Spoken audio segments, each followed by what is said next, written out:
Fala galera, beleza? Bem-vindos ao React do Futebol. É muito importante você deixar o like, porque apoia bastante o nosso canal. Nesse vídeo, vamos atualizar para vocês toda a situação envolvendo o Vasco da Gama.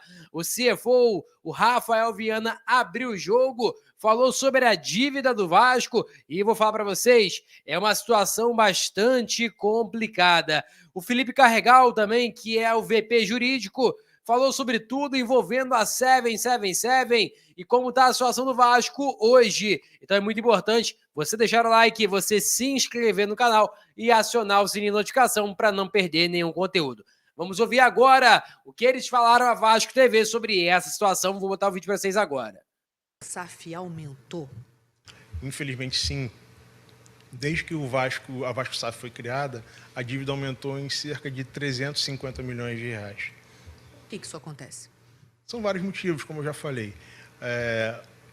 Maior gastos do que receita, o pagamento dos juros das dívidas históricas, má gestão, não aproveitamento de todo o potencial comercial do Vasco. A receita do Vasco é muito menor do que ela deveria ser se você comparasse pelo tamanho da torcida em relação aos outros clubes do Brasil. Então, existem dezenas de ações mapeadas que nós vamos implementar para aumentar essa receita e reduzir os custos. Inclusive, ter um limite para o gasto de futebol. Essa decisão de pedir a mediação. É importante, para te responder isso, Vanessa, a gente fazer aqui um breve retrospecto, tá? Eu lembro que no começo do ano, quando a gestão ainda 777 publicou o balanço da SAF, era um balanço horroroso, tá? Era um balanço tão horroroso que, à época, um jornalista me questionou sobre esse balanço e eu falei, olha, na minha opinião, isso é uma bomba relógio, ela vai explodir porque só estão enxugando gelo. E fomos criticados por isso à época. Vocês estão atrapalhando, vocês estão causando confusão. E quando nós assumimos o controle da SAF, a situação ela não era gravíssima, ela era muito grave, ela era temerária, tá?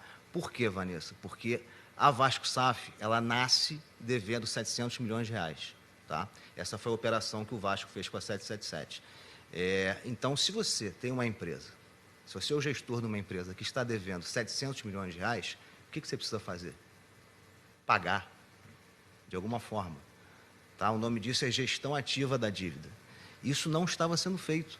Você estava devendo 700 milhões de reais e você não tinha uma gestão ativa disso. Que seria negociar, aproveitar um grande aporte para negociar melhor. Você tinha grande oportunidade. Os credores. Você tinha dinheiro novo na mesa. Você podia, a 777 podia ter feito essa mediação com dinheiro novo. Ela teria resolvido o problema do Vasco. Não fez porque não quis, não era interesse deles, nem da 777, nem dos gestores antigos da Vasco SAF. Eles não tinham interesse em resolver o problema do Vasco. Você vê o que o City fez lá no Bahia. Rapidamente, eles, com uma gestão ativa da dívida, eles pagaram a dívida do clube. A dívida é o pior problema dos clubes de futebol, todo mundo sabe. Por que não foi feito? Então, assim, a situação era gravíssima. E, para piorar, além de não pagar a dívida antiga, eles tiveram, não sei como, assim, eles conseguiram gerar mais dívida para frente. Então, assim, é impagável. Assim, um negócio absolutamente surreal. Eles perderam a grande oportunidade de resolver de forma definitiva o problema do Vasco. E não fizeram porque não tinham nenhum interesse. Nenhum.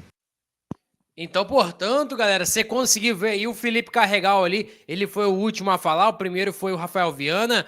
O Rafael Viana, CFO do Vasco, falou que a dívida aumentou e muito, mais de 300 milhões que aumentou a dívida do Vasco da Gama, um negócio bastante complicado, um negócio surreal, podemos denominar assim. Em relação ao Felipe Carregal, né, que é o VP jurídico do Vasco, disse que a 777 endossou, né, confirmou o que o Rafael Viana havia dito, que colocaram mais dívida e que não conseguiram fazer basicamente isso por incompetência, não conseguiram pagar dívida por incompetência, gastaram mais do que deviam e depois gerou ali uma bola de neve para o Vasco da Gama. Cara, qual a conclusão que a gente pode tirar disso aí? Que o Vasco foi totalmente lesado ao ter colocado essa empresa no seu comando. Uma empresa que não conseguiu arcar com as coisas que realmente deveriam arcar. Foram gastando de maneira irresponsável. Basicamente foi isso que eu interpretei das palavras dos dirigentes do Vasco da Gama. Uma prova disso é que, notícia do GE, ao ser contratado na última temporada, o meia Payet fechou um acordo com a diretoria da 777 sobre uma ajuda de custo para buscar sua família ao Rio de Janeiro a cada 3 meses para a sua moradia, no caso, né? Para ter uma moradia no Rio de Janeiro a cada 3 meses para que possa visitar o Payet.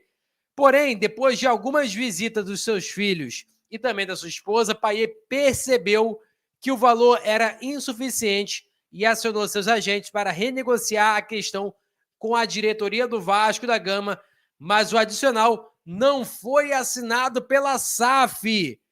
Com a retomada do Pedrinho como gestor da SAF do Vasco, ele conversou com o Payet e passou a pagar o valor complementar ao meia francês. E aí, né, a situação bastante complicada, porque a melhor partida do Payet no Vasco da Gama foi realmente com os seus familiares juntos do Vasco, né, juntos dele no Rio de Janeiro. E a 777 assumiu um compromisso e não cumpriu com esse compromisso. Então aí é uma prova bem básica de que foi feito várias situações que não estavam de acordo com a política do Vasco da Gama, cara. O melhor jogador do Vasco, né, tecnicamente falando, agora com o Coutinho divide esse posto, né, o Payet, foi render agora no Vasco e Bahia porque seus familiares estavam perto. Eu até entendo ele, cara. É difícil você imaginar um cara longe da sua família por meses. Ele tem 4 filhos e a esposa longe do cara. Então o cara sente também. A gente entende o lado do cara também. Uma covardia gigantesca aí da 777. Em relação a Vasco e Botafogo, será realizado na terça-feira. Botafogo classificado para a final da Libertadores. E aí, o juiz da partida vai ser o Bruno Arleu de Araújo. Já está confirmado, vai ser Bruno Arleu de Araújo, o juiz da partida na terça-feira. A provável escalação do Vasco: o Vasco deve ir a campo com Léo Jardim, Paulo Henrique, João Vitor, Léo e também o Lucas Piton. Tem a dúvida se vai ser o Léo ou até mesmo o Maicon, que fez uma boa partida no Vasco da Gama em Bahia.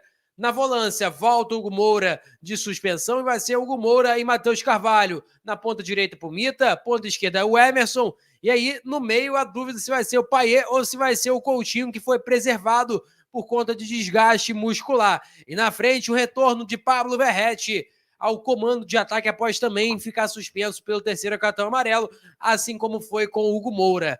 Já a equipe do Botafogo deve vir a campo com a seguinte equipe, lembrando que o Botafogo preservou alguns jogadores: Igor Jesus, Luiz Henrique, o volante deles, que me fugiu o nome agora também, o Gregory, né, também foi preservado, então, portanto, vai ter ali uma mudança no Botafogo, retornando à equipe titular. Vai ser o goleiro John, lateral direito Vitinho, zagueiros Adlielson e também o Alexander Barbosa, lembrando que o Bastos está suspenso. Na lateral esquerda, Alex Telles. Na volância, Marlon Freitas e Gregory, jogador importante que foi fundamental até no gol frente à equipe do Bragantino no Nabi Abichedi. Armando jogada, Savarino. Um pouquinho mais pela esquerda, o Almada. Pela direita, Luiz Henrique. Na frente, Igor Jesus. Essa é a provável escalação da equipe do Botafogo para enfrentar o Vasco da Gama. Uma ação muito importante também de um retorno para o Vasco. O retorno se dá por conta de Figueiredo. Na próxima temporada, a tendência é que Figueiredo não seja comprado pela equipe do Coritiba, que vai permanecer na 2ª divisão, ao que tudo indica. E aí, o Figueiredo tem sido reserva lá no Coritiba, fez algumas partidas, mas a maioria saiu do banco de reservas, começou o início de titular, depois caiu bastante o seu rendimento.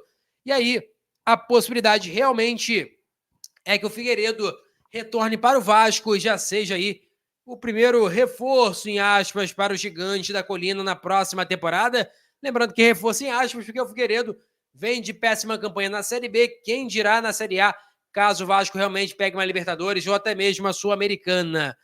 Cara, difícil, hein, cara? O Figueiredo não conseguiu nem se firmar lá na equipe do Coritiba. E aí, a tendência é que ele esteja retornando. Já o caso de Manu Capasso, ele deve permanecer na equipe do Olímpia. Ele está emprestado e o Olímpia deve comprar o jogador junto ao Vasco da Gama. E aí, o Vasco também não deve fazer muita força para permanecer o Capasso aqui no Rio de Janeiro. Então essas foram as notícias, peço a você que deixe o like, é muito importante para o nosso canal, acione o sininho de notificação para não perder nenhum conteúdo, lembrando nossa meta é alcançar 50 mil, eu conto muito com a sua ajuda e também com a sua moral. Como eu falei com vocês, Vasco da Gama enfrenta a equipe do Botafogo e com certeza você vai ver vários vídeos aqui com a repercussão sobre essa partida muito importante para o Gigante da Colina. Vou ficando por aqui, valeu, tamo junto e é nóis! Fui!